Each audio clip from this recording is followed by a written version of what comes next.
want to see a real fascist, let AOC and her ilk win in 2028, and then you'll see what fascism really looks like.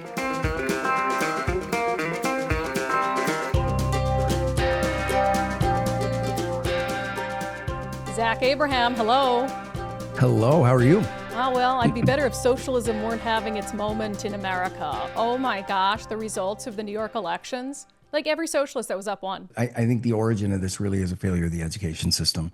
I listened to somebody, I'm forgetting who it was, but it was an elected official going off on this diatribe about capitalism, how it's this new theory that hasn't worked.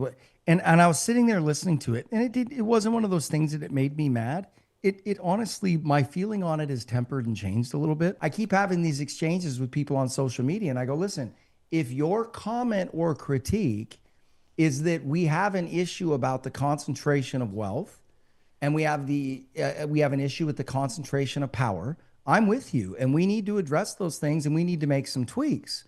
But saying you want to go abandon capitalism for socialism is saying, like, you have a stomach ache, hand me a gallon of ice cream. Yeah. You know what I mean? It's like, it's anathema. Every single issue you have with capitalism only gets worse under socialism, right? Like, it drags literally everybody down. It's not like it lifts you out of poverty. It drags other people down into poverty and misery and all of these things. I had to get a kick out of this, though. So there were some congressional races where the socialists won. And then even so the Democratic Socialists of America in New York, there's this woman named Aber Kawas who won a Senate race there. And the Democratic Socialists, a state Senate race, the Democratic Socialists put out this post celebrating her victory. It said, Palestine was on the ballot. And now a Palestinian-American Democratic Socialist is going to Albany. In a New York State Senate race, how is Palestine on the ballot? In a Washington State income tax debate, how is Trump on the ballot? It's a great point. Distraction. No, and that's the frustrating part about it, because you're like, they are working you. They're insulting you. They're taking advantage of you. They're telling you, they're putting up this straw man that you're all focused on, right? Whether it's Palestine, whether it's Trump, that has zero impact on your everyday life as it relates to these things. And look at what they're doing. They don't want to address their record. They don't want to say what their plans are to fix the problems, because they don't have any. They don't want to address but every way these people can touch and impact your life. We're not talking about that. And that's where I'm looking at people and going, wake up. There's a reason they don't want to talk about that, and they want to talk about straw men. Yeah. Why is that? Because they have no answer, and their answers will only double down on the issues that we have and make them worse. And they don't know what else to do. So what do? They resort to their ideology. Go after the rich, Trump bad, free Palestine from the river to the sea. Right. And just parrot it over and over, cover your ears, la, la, la, la, la. I mean, that's what we're watching. Yeah. And I guess the young people, I could forgive them. There's a lot of Mamdani supporters who are fairly young. And I think you're right. Failure of the education system. The people who I can't forgive. So it's like young people and then like the elderly. The elderly are close enough to World War II. Like their parents probably had some pretty compelling stories for them. And they're close enough to like, the Red Scare and all of these things that were happening, either while they were very young or while their parents, were around experiencing it and then had them and told the stories. So it's the older people I don't understand. I was taking my kid to something this last weekend, and there was this, like, for lack of a better term, this parade, and everybody was packing around. American flags were upside down, right? Like what is that? Yeah, we're in distress. Yeah, distress. Right. In distress, and with rainbow flags. Okay. And I was so tempted to stop and ask them, just out of curiosity, what are you guys protesting? Right. And the reason why is I wanted to make a point to one of my kids to be like, now listen to what they're going to tell you. It's going to be because we're violating the right of immigrants when we're in fact not doing that. It's going to be because of the genocide in Palestine, which is, look, I'm sensitive to what's going on in Palestine, but I also think that situation is more nuanced. People go, what do you mean? I'm like, well, for starters, we're talking about a conflict that's been going on for 4,000 years. So I think catchphrases are probably not helpful. Yes, and also if you're sympathetic to the people in Gaza, I think everybody's sympathetic to innocent lives, but are you showing equal sympathy for the innocent lives in Israel?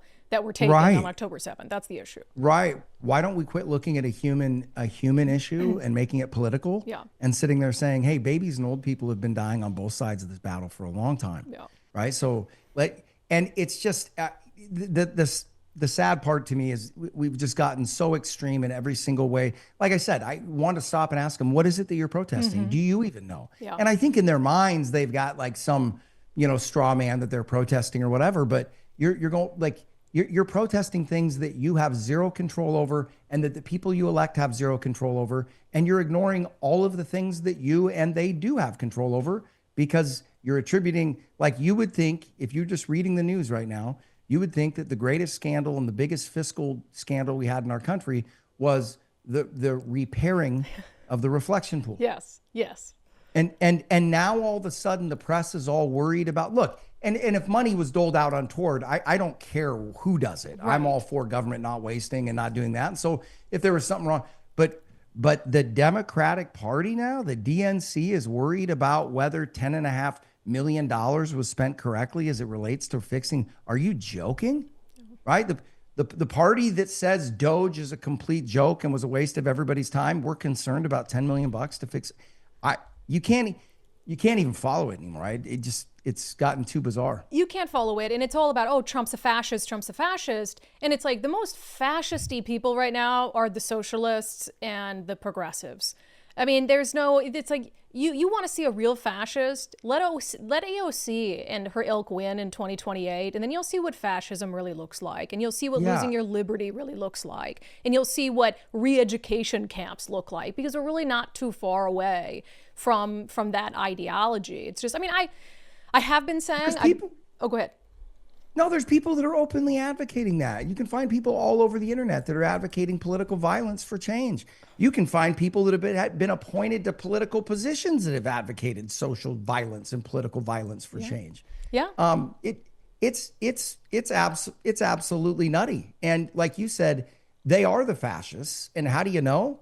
Because there is no debate. Like, for instance, I can't tell you how many, and I'm trying to be really patient because, again, if I recognize that it's an educational issue, I need to be, if you're dealing with somebody that you can tell has any interest in discussing it.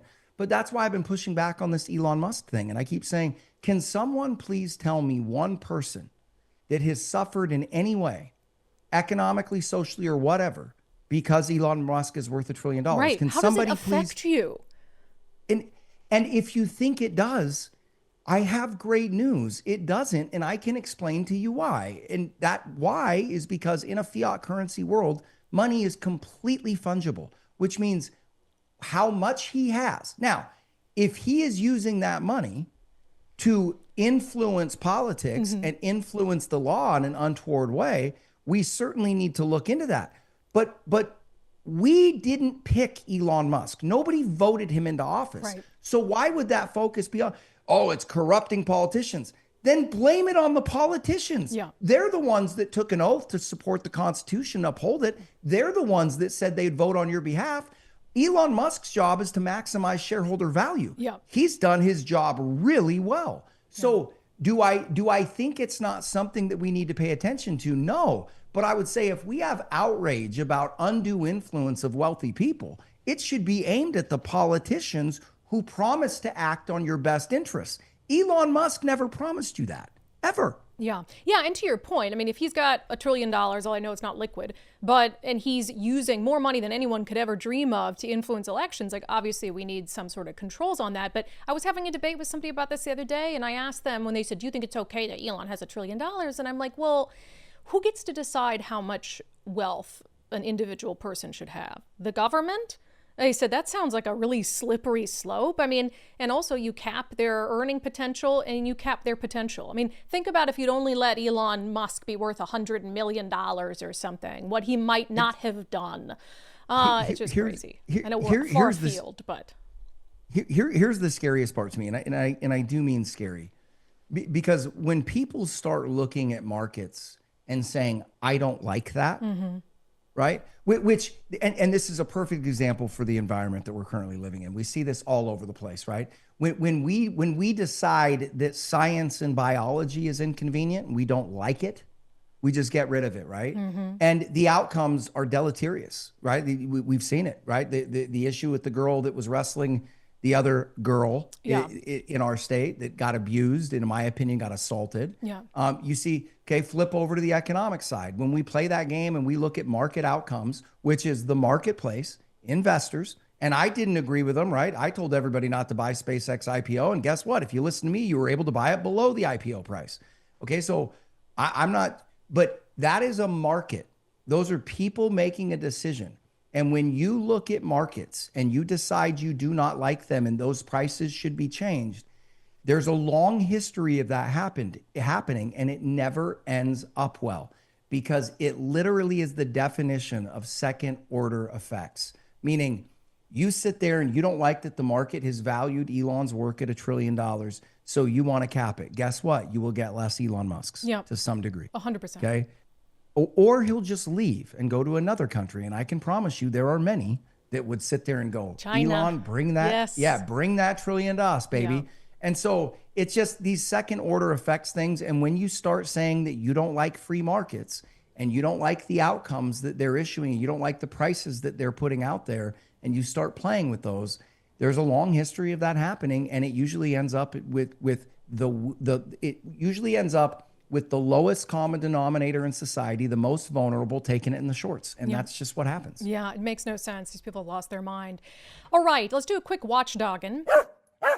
So we've talked about the failed King County Regional Homelessness Authority. It's just this massive entity that it was going to be the end-all be-all for homelessness. Not only has homelessness increased, in fact, they just released a new point-in-time count. Homelessness is up 9% over the last 2 years. So like 1,900 more people or something on the streets homeless.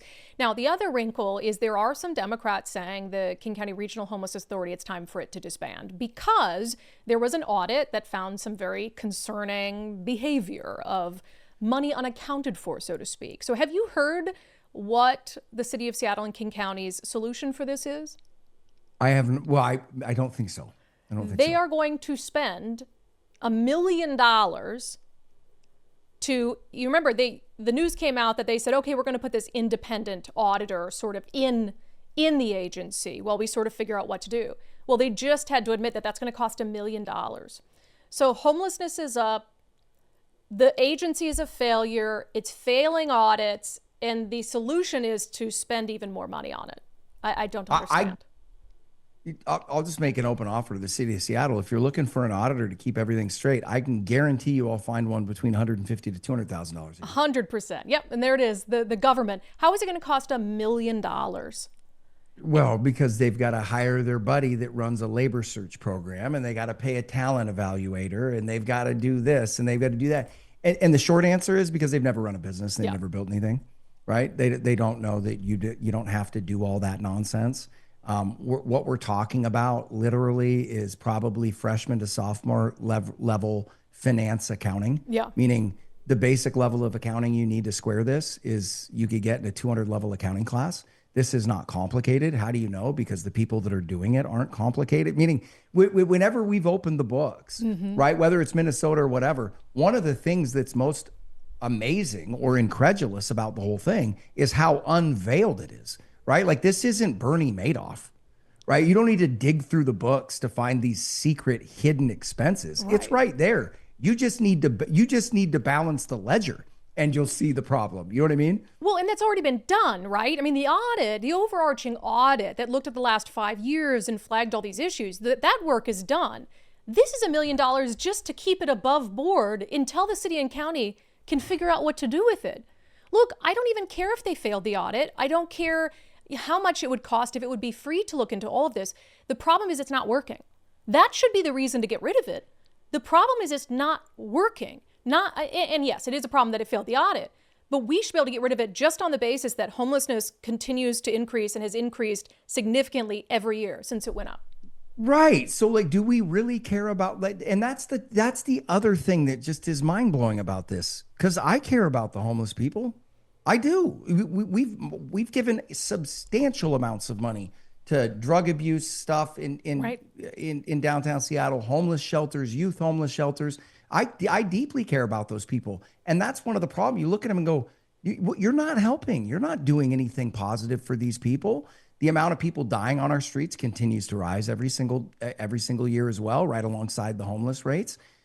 Like you said, it's not working. Do we care about these people? Let's think, why is it that we have to keep going back to your toolbox that has 3 tools that don't work on anything? Yeah. Right? Yeah. I didn't say you've got to cut taxes and do a bunch of Republican stuff. There's a much better effective. How do I know? Because we're spending tons of money and we're not seeing any improvement. Yeah, we're seeing the opposite of improvement. Literally the opposite. And that's where this gets me to, is I think that the average man on the street that votes for that stuff does want to see improvement. I think that the average politician has a general idea what's going on and knows that this isn't really about fixing the homeless problem. It's about Homeless Inc. and the way that it is allowing them to stuff their coffers, the way it's feeding more dues into SEIU, the way SEIU turns right back around and funds the Democrats. This is a money machine. And if you don't see it for what it is, you're just not looking, because when you look at something like this, you go, why would they continue to do something that doesn't work? Ask that question 5 more times out loud. Because I guarantee you there's a reason. There's a reason, and it is working for them. 100%. Right? Yeah, 100%. Zach, wise as always. Wise as always. I wish all voters were so wise as us. It doesn't. Humble it's and just, smart. Hey, you're right there with me. It doesn't take Moses-like wisdom. It's more just looking outside and going, yeah, it's raining. Yeah, third grade education. Maybe. Yep. Maybe. Yep. Socialism bad. Socialism bad. All right, Zach, thank you. Yes, have a good one.